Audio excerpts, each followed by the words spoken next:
আচ্ছা, এরপরে বাবু কাউলিল্লাহি তাআলা হুয়াল আজিজুল হাকিম সুবহানা রাব্বিকা রাব্বিল ইজ্জাতি আম্মা ইয়াসিফুন ওয়া লিল্লাহিল ইজ্জাতু ওয়া লিরাসূলিহি ওয়া মান হালাফা বিইজ্জাতিল্লাহি ওয়া সিফাতিহি। অনেকগুলো বিষয় ইমাম বুখারী এখানে নিয়ে আসলেন এবং সেটা দিয়ে তিনি একটা বাবের শিরোনাম তৈরি করলেন। বললেন পরিচ্ছেদ আল্লাহ সুবহানাহু ওয়া তাআলার বাণী ওয়া হুয়াল আজিজুল হাকিম, আর তিনি পরাক্রমশালী প্রজ্ঞাময়। আল আজিজ এসছে ইজ্জত থেকে, ইজ্জত মানে শক্তি,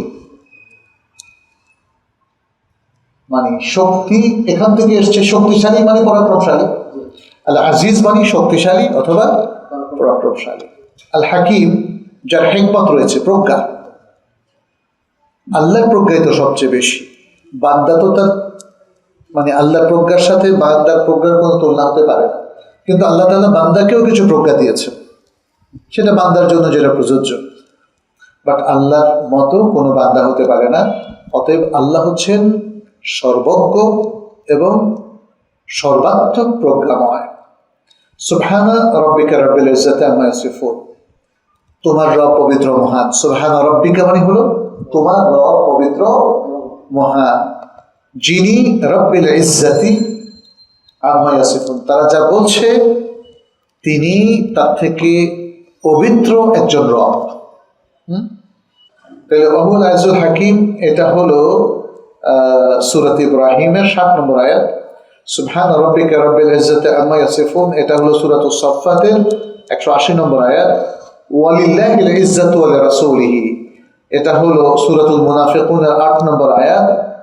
আর ইজ্জত বাংলাতে আমরা ইজ্জত বলতে সম্মান বোঝাই। ইজ্জত মানে হলো আসলে এখানে শক্তি, শক্তি এবং সম্ভ্রম, এটা আল্লাহর জন্য আর আল্লাহ রাসূলের জন্য। ওয়ালিল্লাহিল ইজ্জাতু ওয়া লিরাসূলিহি। আচ্ছা, এরপর তিনি আরেকটা কথা নিয়ে এসছেন, মান হালাফা বিইজ্জাতিল্লাহি ওয়া সিফাতিহি, আর যে ব্যক্তি আল্লাহর ইজ্জতের শপথ করে অথবা আল্লাহর কোনো সিফাত দিয়ে যে ব্যক্তি শপথ করে, তার বিধান এখানে বর্ণিত হবে। আচ্ছা, তাহলে আমরা হাদিসটা যাই। এখানে যে হাদিসটা এসেছে সেটি হচ্ছে ইমাম বুখারী, তিনি আবু মা'মার থেকে তার সনদে বর্ণনা করেন, আন ইয়াহইয়া ইবনে ইয়া'মার আন ইবনে আব্বাস রাদিয়াল্লাহু তাআলা আনহুমা আন্না নবী সাল্লাল্লাহু আলাইহি ওয়াসাল্লাম কানা ইয়াকুল, ইবনে আব্বাস রাদিয়াল্লাহু তাআলা আনহু থেকে বর্ণিত, তিনি বলতেন আউযু বিইজ্জাতিকা, আউযু বিইজ্জাতিকা আল্লাযী লা ইলাহা ইল্লা আনত আল্লাযী লা ইয়ামুত ওয়াল জিন্নু ওয়াল ইনসু ইয়ামুতুন। এভাবে দোয়া করতেন কে? আব্দুল্লাহ ইবনে আব্বাস রাদিয়াল্লাহু তাআলা। এর অর্থ হলো, হে আল্লাহ, আপনার ইজ্জতের কাছে আমি আশ্রয় চাচ্ছি। এর দ্বারা প্রমাণিত হয় আল্লাহর ইজ্জত, আল্লাহর ইসম, আল্লাহর সিফাতের নামে শপথ করা যাবে। তাহলে আল্লাহর সিফাত দিয়ে ওয়ার রহমান, ওয়াল্লাহ, তাল্লাহ, তার রহমান, এভাবে সিফাত দিয়ে এবং ইজ্জত এই শব্দটা দিয়ে শপথ করা যাবে, যেটা এই হাদিস দ্বারা প্রমাণিত হয়। আউযু বিইজ্জাতিকাল্লাযী লা ইলাহা ইল্লা আনত, যিনি ছাড়া বা আপনি ছাড়া সত্যিকার আর কোনো ইলাহ নেই। আল্লাযী লা ইয়ামুত, যিনি মারা যান না।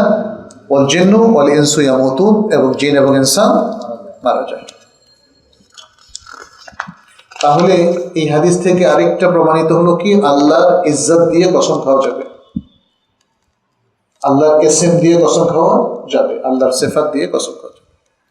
তো এরপরে যে হাদিস সেটি ইমাম বুখারী আবুল আসওয়াদ থেকে বর্ণনা করেন এবং তিনি কাতাদা আনাস রাদিয়াল্লাহু তাআলা আনহু থেকে বর্ণনা করেন, আনিন নবী সাল্লাল্লাহু আলাইহি ওয়াসাল্লাম ক্বালা ইউলকা ফিন্নার, জাহান্নামের মধ্যে নিক্ষেপ করা হবে। হাদিসটা এতটুকু পর্যন্ত। এরপরের হাদিস অবশ্য আরেকটু ব্যাখ্যা দেওয়া হয়েছে, সেটি কাতাদা থেকে ইমাম বুখারী তার আরেক সনদে বর্ণনা করেন। আনাস রাদিয়াল্লাহু তাআলা আনহু বলেন, নবী সাল্লাল্লাহু আলাইহি ওয়াসাল্লাম বলেছেন, লা ইয়াজালু ইউলকা ফিহা, এখনো পর্যন্ত জাহান্নামের মধ্যে নিক্ষেপ করা হয়, এখনো পর্যন্ত জাহান্নামের মধ্যে নিক্ষেপ করা হয়। ও তাকুলু, জাহান্নাম বলতে থাকে, হাল মিন মাজিদ, হে আল্লাহ আরো কিছু আছে কিনা, থাকলে আমার মধ্যে ঠেলে দেন। হ্যাঁ, হাত্তা ইয়াদা ফিহা রব্বুল আলামিন কাদামাহু, এটা চলতেই থাকবে যতক্ষণ না রব্বুল আলামিন কে? আল্লাহ সুবহানাহু ওয়া তাআলা, তিনি তার পা জাহান্নামের মধ্যে রাখেন। আল্লাহ তার পা জাহান্নামের মধ্যে রাখবেন। এখন আপনি হয়তো অবাক হয়ে যাবেন, এটা কেমনে? কিন্তু এখানে খবরটা দিয়েছেন কে? নবী সাল্লাল্লাহু আলাইহি ওয়াসাল্লাম, বুখারীর একটা বিশুদ্ধ হাদিসে। অতএব আল্লাহ তার পা জাহান্নামে রাখতে পারেন কি পারেন না? পারেন, তিনি রাখবেন। ফায়ানজাবি বা'দুহা ইলা বা'দ, ইয়ানজাবি বা'দুহা ইলা বা'দ, ইয়ানজাবি আই ইয়াখতালিত, ইয়াখতালিত বা'দুহা ইলা বা'দ, জাহান্নামের একটা আরেকটার মধ্যে আরো ঢুকে যাবে, মিশ্রিত হয়ে যাবে এক অংশ আরেক অংশের সাথে। তুম্মা তাকুল, এরপরে বলবো কাদ কাদ বিইজ্জাতিকা ওয়া কারামিকা। এখানে যেটা দেখানো উদ্দেশ্য সেটা হলো এই কথা, বিইজ্জাতিকা ওয়া কারামিকা, আল্লাহর ইজ্জাতের শপথ এবং তার কারামের শপথ। তাইলে জাহান্নাম বলতে থাকবে কি? কাদ কাদ, হ্যাঁ, মানে যথেষ্ট হয়েছে, যথেষ্ট হয়েছে, আপনার ইজ্জাতের শপথ, আপনার সম্মানের শপথ। মানে এখন পর্যন্ত আল্লাহর পা রাখার পরে এটার যে তাপ বেড়ে গেছে বা যা কিছু হয়েছে যথেষ্ট হয়েছে সে বলবে, আর আল্লাহ শপথ দিবে। আল্লাহ শপথ দিবে কিভাবে? বিল্লাহি তাল্লাহ, এটা বলে না, কি বলে? বিইজ্জাতিকা ওয়া কারামিকা। ওয়ালা তাজালুল জান্নাতু তাফদুলু হাত্তা ইউনশি আল্লাহু লাহা খালকান ফায়ুসকিনাহুম ফাদলাল জান্নাহ। আচ্ছা, ওয়ালা তাজালুল জান্নাতু তাফদুলু, এরপরে জান্নাতের কথা বলা হচ্ছে। জান্নাতের কিছু জায়গা তখনও শূন্য থাকবে, অতিরিক্ত থাকবে। তাফদুলু মানে শূন্য থাকা বা অতিরিক্ত থাকা। ওয়ালা তাজালুল জান্নাতু তাফদুলু হাত্তা ইউনশি আল্লাহু লাহা খালকান, এমনকি আল্লাহ সেই অতিরিক্ত জায়গার জন্য একটা নতুন জাতি তৈরি করবে, সৃষ্টি করবেন জান্নাতের জন্যে। ফায়ুসকিনাহুম ফাদলাল জান্নাহ, অতঃপর তাদেরকে তিনি জান্নাতের সে অতিরিক্ত জায়গায় আবাস তৈরি করে দেবেন, রাখবেন, আবাস তৈরি করে দেবেন, সে শূন্যস্থানে তাদের বসতি স্থাপন করে দেবেন। আচ্ছা, এখানে দেখেন কোরআনের কিছু আয়াতও আছে সমর্থবোধক, যেমন সূরাতুল কাফের 30 নম্বর আয়াত। এখানে আল্লাহ তাআলা বলছেন, ইয়াউমা নাকুলু লিজাহান্নামা হাল ইমতালাতি ওয়া তাকুলু হাল মিন মাজিদ। সুবহানাল্লাহ, যেদিন আমরা জাহান্নামকে বলবো, জিজ্ঞেস করব, হাল ইমতালাতি, তুমি কি পরিপূর্ণ হয়েছো?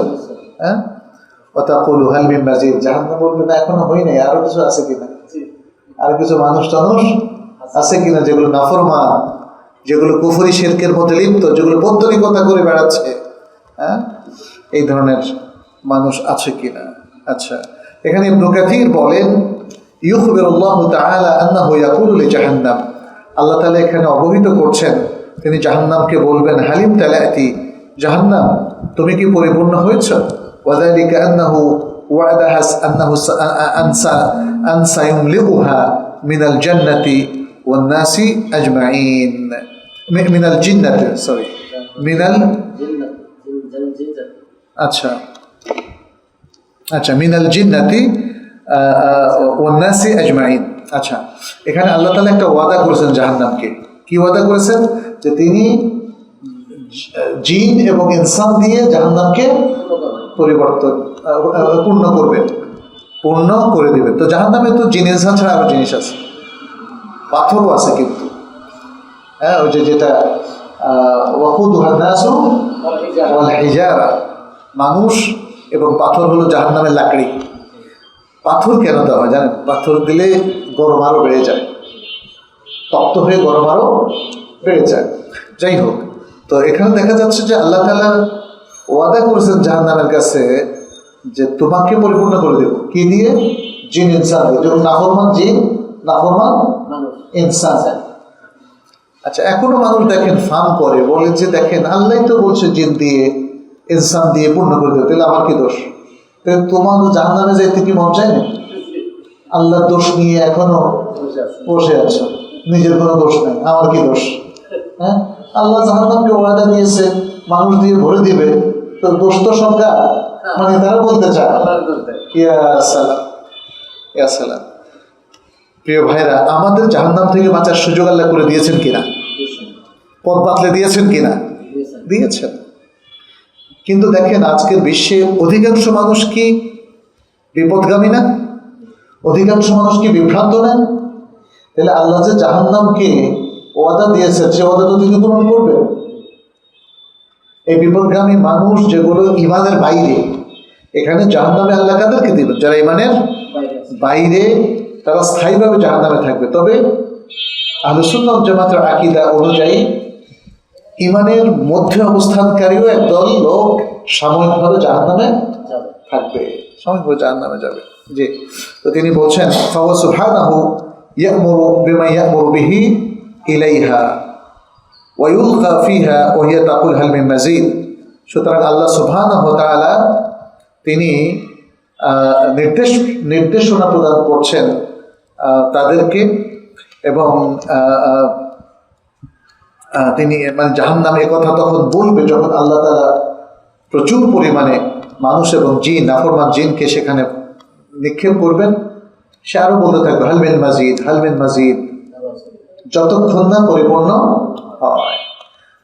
আচ্ছা, হাল মিন মাজিদ মানে ইমাম ইবনে কাসির বলছেন আই হাল বাকিয়া শাইউন তাজিদুনি, আর কিছু কি বাকি আছে, বাকি আছে? হ্যাঁ, হাল মিন মাজিদ। আচ্ছা, হাদা হুয়া যাহা। এরপরে রব্বুল ইজ্জত তার মধ্যে পা রাখবেন। আচ্ছা, এটা তো নিয়ে আমরা কথা বলেছি, তাই না? এখানে একটা রিওয়ায়াতে আছে যখন জাহান্নাম বলবে হাল মিন মাজিদ এবং আল্লাহ সুবহানাহু ওয়া তাআলা তার পা সেখানে রাখবেন, সেখানে তার মানে জাহান্নামের একটা অংশ আরেকটা অংশের সাথে মিশে যাবে, তার মধ্যে সে একটা পরিপূর্ণতার মধ্যে চলে আসবে। এই আমরা এর পরের হাদিসে যাই। বাবু কাউলিল্লাহি আযজা ওয়া জাল্লা হুয়াল্লাযী খালাকাস সামাওয়াতি ওয়াল আরদা বিল হক, তিনি সেই সত্তা যিনি আসমানসমূহ এবং জমিন সত্য সহকারে সৃষ্টি করলেন। আল্লাহ সুবহানাহু ওয়া তাআলার এই বাণী, এটা হলো আরেকটা বাব ইমাম বুখারী শুরু করছেন কিতাবুত তাওহীদ এর মধ্যে। আচ্ছা, এখানে যে হাদিসটা তিনি নিয়ে এসেছেন সে হাদিসটা হলো কত নম্বর একটু দেখছি। এই হাদিসটা হলো 7385। আচ্ছা, এখানে ইবনে আব্বাস রাদিয়াল্লাহু তাআলা আনহু থেকে ইমাম বুখারী তার সনদে বর্ণনা করছেন। তিনি বলছেন, ইবনে আব্বাস বলছেন কানা নবী সাল্লাল্লাহু আলাইহি ওয়াসাল্লাম ইয়াদউ মিনাল লাইল, নবী সাল্লাল্লাহু আলাইহি ওয়াসাল্লাম রাতে দোয়া করতেন। কি দোয়া করতেন? আল্লাহুম্মা লাকাল হামদ আনতা রাব্বুস সামাওয়াতি ওয়াল আরদ, হে আল্লাহ আপনার জন্য সকল প্রশংসা, আপনি আসমান সমূহ এবং জমিনের রব, মালিক। লাকাল হামদু আনতা কাইয়ুমুস সামাওয়াতি ওয়াল আরদ, আপনার জন্যই সকল প্রশংসা। আনতা কাইয়ুমুস সামাওয়াতি ওয়াল আরদ, আপনি আসমান সমূহ এবং জমিনের ধারক। আমরা বলি না ধারক বাহক, মানে নিয়ন্ত্রণকারী কর্তৃপক্ষ। কাইয়ুম মানে হচ্ছে কি এখানে নিয়ন্ত্রণকারী কর্তৃপক্ষ। তারপর কি বললেন? ওয়ামান ফিহিন, এবং আসমান সমূহ এবং জমিনের মধ্যে যা বা যারা আছে এর সব কিছুর, আসমান সমূহ জমিন এবং এত দুবার মধ্যে যা কিছু আছে সব কিছুর নিয়ন্ত্রণকারী কর্তৃপক্ষ হচ্ছেন আপনি। লাকাল হামদু, আপনার জন্য সকল প্রশংসা। আনতা নূরুস সামাওয়াতি ওয়াল আরদ, আপনি আসমান সমূহ এবং জমিনের নূর, আলো। কাউলুকাল হক, আপনার কথা সত্য। ওয়া ওয়াদুকাল হক, আপনার ওয়াদা প্রতিশ্রুতি সত্য। ওয়া লিকাউকা হক, আপনার সাথে সাক্ষাৎ, মানুষের যে আপনার সাথে সাক্ষাৎ হবে, আপনাকে ফেস করবে, সেটাও সত্য। ওয়াল জান্নাতু হাক্কুন, এবং জান্নাত সত্য। ওয়ান নারু হাক্কুন, জাহান্নাম সত্য। ওয়াস সাআতু হাক্কুন, কিয়ামত সত্য। আল্লাহুম্মা লাকা আসলামতু, হে আল্লাহ আপনার কাছেই আত্মসমর্পণ করেছি, নিজেকে সমর্পণ করেছি। ওয়া বিকা আমানতু, আপনার প্রতি ঈমান আনায়ন করেছি, পোষণ করেছি। ওয়া আলাইকা তাওয়াক্কালতু, আপনার উপরে নির্ভরতা স্থাপন করেছি। ওয়া ইলাইকা আনাবত, আপনার কাছেই ফিরে এসেছি। ওয়া বিকা খাসামতু, আপনার কাছেই মোকদ্দমা পেশ করেছি।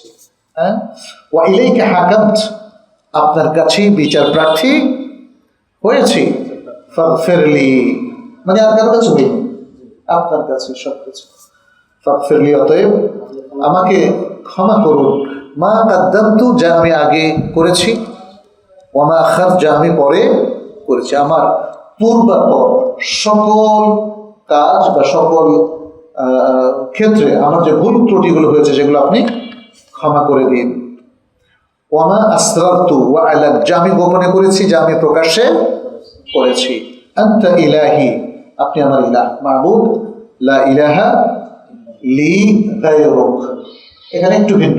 লা ইলাহা ইল্লাল্লাহ, এখানে বলছে লা ইলাহা লি গায়রুক, আপনি ছাড়া আমার জন্য আর কোনো ইলাহ নেই। আচ্ছা, তাহলে এখানে দেখেন আনতাল হক, দেখেন কাউলুকাল হক। হ্যাঁ, এখানে আল্লাহর একটা নাম কি? আল হক। এই জন্য আমরা আব্দুল হক বলি, হকের বান্দা। তাহলে হকে আল্লাহ, আল্লাহ হক, এবং এই হকের অর্থ সত্য। তিনি যে সংবাদগুলো দিয়েছেন সবটাই হক, যেহেতু তিনি এই সমস্ত কথা বলেছেন সেটা হক। ইলাহ, এখানে ইলাহের কথা এসছে। ইলাহ আল্লাহর একটা নাম। ইলাহ মানে হচ্ছে মাবুদ, ইলাহ মানে হলো মাবুদ। সুতরাং এখানেও আমরা দেখতে পাচ্ছি আল্লাহর তাওহীদ। এই হাদিসের মধ্যে আল্লাহ সুবহানাহু ওয়া তাআলা আর যে তাওহীদটা, সেটা নবী সাল্লাল্লাহু আলাইহি ওয়াসাল্লাম এখানে তুলে ধরেছেন। তাহলে এই হাদিসগুলো সবগুলোই খুবই প্রাসঙ্গিক, তাওহীদের সাথে রিলেটেড। আচ্ছা, এরপরে আমরা ৮৬ এবং ৮৭ দুটোই তো পড়েছি, তাই না?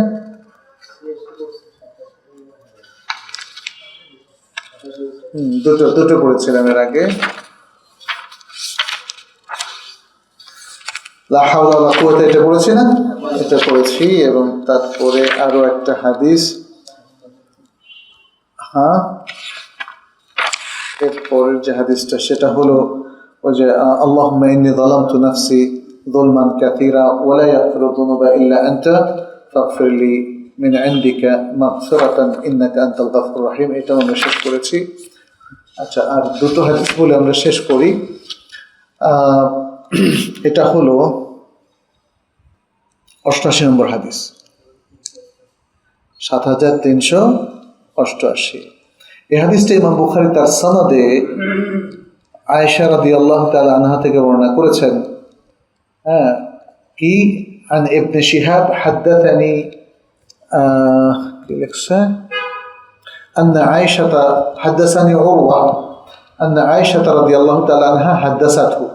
عروة رضي الله تعالى عنه তিনি বলেন যে আয়েশা রাদিয়াল্লাহু তাআলা আনহা তাকে বলেছেন, কি বলেছেন?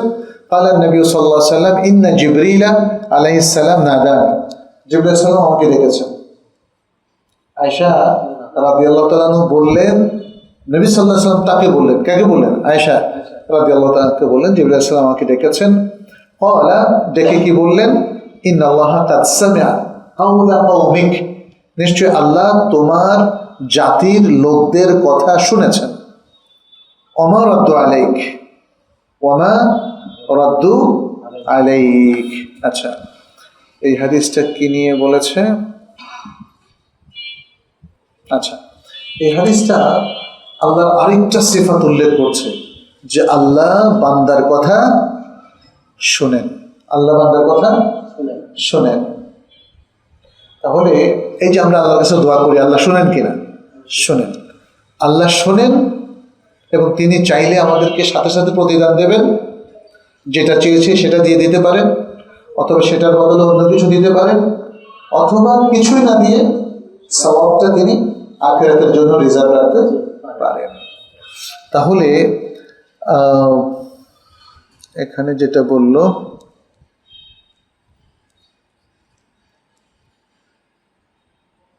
আচ্ছা, ইন্নাল্লাহা কাদ সামিআ কাওলা কওমিক।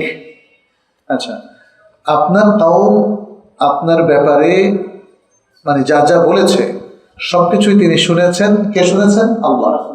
এবং তিনি এটাও শুনেছেন তারা আপনার কথার প্রতিউত্তর যা যা দিয়েছেন সেটাও শুনেছেন। তার মানে আপনাদের মধ্যে যত কথাবার্তা হয়েছে পক্ষে বিপক্ষে সবকিছু আল্লাহ শুনেছেন। তাহলে আল্লাহ কথা শোনেন। এই জন্য আল্লাহর একটা নাম কি? সামিয়া। আস-সামিয়া, আস-সামিয়া, এটা আল্লাহর একটা সুন্দর নাম। এরপর আরেকটা, মানে এখানে কিতাবুত তাওহীদের মধ্যে ইমাম বুখারী সব হাদিসগুলো নিয়ে এসেছেন, যে হাদিসগুলো কোনো না কোনোভাবে আল্লাহর তাওহীদকে তুলে ধরছে, অথবা আল্লাহর নাম তুলে ধরছে, অথবা আল্লাহর সিফাত তুলে ধরছে। ক্বালা বাবু কাউলিল্লাহি তাআলা কুল হুয়াল কাদির। আল্লাহর আরেকটা বাণী আছে সূরাতুল আনআমের 65 নম্বর আয়াত, কুল, হে রাসূল আপনি বলে দিন, হুয়াল কাদির, নিশ্চয়ই তিনি সক্ষম, মানে তিনি সামর্থ্যবান, তিনি সক্ষম, করতে পারেন, তার কুদরত আছে। আল কাদির মানে কি? যার কুদরত আছে। তাহলে এই বাবের মধ্যে তিনি আল্লাহর কুদরত সাব্যস্ত করছেন। আল্লাহর কুদরত সাব্যস্ত করে, এটা তাওহীদের অংশ, গুরুত্বপূর্ণ একটা অংশ। 19, এটা হলো 90 নম্বর হাদিস না? আমরা 90 নম্বর হাদিসে এখন চলে গেলাম। আচ্ছা, এখানে কি কি বলা হচ্ছে দেখেন, খুব সুন্দর একটা জিনিস রাসূল সাল্লাল্লাহু আলাইহি ওয়াসাল্লাম শিখিয়ে দিচ্ছেন। ইমাম বুখারী তার সনদে ইব্রাহিম ইবনুল মুনদার থেকে নিয়ে আব্দুল্লাহ ইবনে হাসান থেকে বর্ণনা করছেন, এবং তিনি আব্দুল্লাহ ইবনে হাসান বললেন কি, আখবারানি জাবির ইবনে আব্দুল্লাহ। জাবির ইবনে আব্দুল্লাহ রাসূল সাল্লাল্লাহু আলাইহি ওয়াসাল্লাম একজন জলিল কদর সাহাবী রাদিয়াল্লাহু তাআলা আনহু। তিনি বলছেন, ক্বালা, কি বললেন, কানা রাসূলুল্লাহ সাল্লাল্লাহু আলাইহি ওয়াসাল্লাম ইউআল্লিমু আসহাবাহু আল ইস্তিখারাতা ফিল উমুরি কুল্লিহা। রাসূলুল্লাহ সাল্লাল্লাহু আলাইহি ওয়াসাল্লাম তার সকল সাহাবাকে ইস্তিখারা সব বিষয় শেখাতেন। আমাদের অনেকে মনে করে যে বিশেষ বড় বড় বিষয় হতে হবে, এখানে কি বলছে, ফিল উমুরি কুল্লিহা, সব বিষয়ে ইস্তিখারা শেখাতেন। ইস্তিখারা অর্থাৎ সালাতুল ইস্তিখারা, আল্লাহর কাছে খায়র তালাশ করা, আল্লাহর কাছে কল্যাণ তালাশ করা। কামা ইউআল্লিমুহুমুস সূরাতা মিনাল কুরআন, যেমনি ভাবে তিনি কোরআনের সূরা শোনাতেন। ইয়াকুল, তিনি বলতেন, ইযা হাম্মা আহাদুকুম বিল আমরি ফালিয়ারকা রাকাতাইনি মিন গায়রি ফরিযা, যখন তোমাদের কেউ কোনো কাজ করতে চায় তাহলে সে যেন ফরজ বাদ দিয়ে 2 রাকাত সালাত পড়ে। সুম্মা ইয়াকুল, তারপরে যেন ইস্তিখারা দোয়াটা পড়ে, কি বলে, আল্লাহুম্মা ইন্নী আস্তাগফিরুকা বিইলমিকা ওয়া আস্তাগফিরুকা বিকুদরাতিকা ওয়া আসআলুকা মিন ফাদলিকা فإنك تقدر ولا أقدر وتعلم ولا أعلم وأنت علام الغيوب اللهم فإن كنت تعلم هذا الأمر। এরপর উল্লেখ করবে এই যে বিষয়টা, এটা উল্লেখ করবে, ثم تسميه بعينه خيرا لي في عاجل أمري وآجله أو في ديني ومعاشي وعاقبة أمري فاقدره لي ويسره لي ثم بارك لي فيه اللهم إن كنت تعلم أنه شر لي في ديني ومعاشي وعاقبة أمري অথবা বলবে في عاجل أمري وآجله فاصرف لي عنه واقدر لي الخير حيث كان ثم ردني به। আচ্ছা, এখানে অর্থটা আমি বলে দিচ্ছি, হে আল্লাহ, আমি আপনার ইলমের মাধ্যমে, যেহেতু আপনার কাছে সব জ্ঞান আছে, আপনার জ্ঞানের আশ্রয় নিয়ে আমি আপনার কাছে কল্যাণ তালাশ করছি। আপনার কুদরতের ওসিলা, আল্লাহ কুদরতের ওসিলা করা যাবে, যেহেতু আল্লাহর আসমা সিফাতের ওসিলা করা যাবে। আমি আপনার কাছে সামর্থ্য প্রার্থনা করছি, আপনার অনুগ্রহ প্রার্থনা করছি। আপনি সক্ষম, আমি সক্ষম না। ইন্নাকা তাকদিরু ওয়া লা আকদির ওয়া তা'লাম ওয়া লা আ'লাম, আপনি জানেন, আমি জানি না, আর আপনি গায়েব সমূহের সর্বাত্মক জ্ঞানী। হে আল্লাহ, আপনি যদি এই বিষয়টা জানেন যে এটা আমার জন্য উত্তম হবে, তখন বিষয়টা বলবেন, বিবাহ, ব্যবসা, অথবা নতুন বাসা তৈরি করেন, বা এই জমিটা কেনা ইত্যাদি। যদি জানেন যে এই বিষয়টি আমার জন্য উত্তম, আমার বর্তমান সময় বা ভবিষ্যৎ, আমার দুনিয়া এবং আখিরাতের জন্য, অথবা আমার দিনের জন্য, আমার জীবিকার জন্য, আমার শেষ পরিণাম হিসাবে যদি জানেন যে এটা ভালো, ফাকদুর হুলি, তাহলে আমার জন্য এটা ঠিক করে দেন, নির্ধারণ করে দেন, ওয়াসির হুলি, এবং আমার জন্য সহজ করে দেন। সুম্মা বারিক লি ফি, অতঃপর এর মধ্যে আমার জন্য বরকত দিয়ে দেন। আল্লাহুম্মা ইন কুনতা তা'লামু আন্নাহু শাররুন লি, আল্লাহ, আপনি যদি জেনে থাকেন যে এটা আমার জন্য আমার দিনের জন্য, আমার জীবিকার জন্য, আমার পরিণতির দিকে, অথবা আমার দুনিয়া আখিরাতে এটা আমার জন্য অকল্যাণ হবে, ফাসরফনি আনহু, তাহলে সেখান থেকে আমাকে সরিয়ে দেন। ওয়াকদুর লিয়াল খায়রা হাইথু কান, যেখানে আমার জন্য কল্যাণ থাকে সেখানে কল্যাণ আমার জন্য নির্ধারণ করে দিন। তুম্মা রাদ্দিনি বিহি, অতঃপর আমার ব্যাপারে আপনি সন্তুষ্ট থাকুন। তাহলে এটা হলো ইস্তেখারা দোয়া। তাহলে ইস্তেখারা দোয়ার মধ্য দিয়ে কিন্তু তৌহিদ প্রমাণিত হয়। তাওহীদের অনেকগুলো আলোচনা আপনারা দেখতে পাচ্ছেন এখানে। এটা হলো 2 রাকাত সালাত আদায় করে তারপরে আমরা তাহলে 7390 নম্বর হাদিস আজকে শেষ করলাম ইনশাআল্লাহ। এরপরে আমরা 91 থেকে শুরু করবো ইনশাআল্লাহ।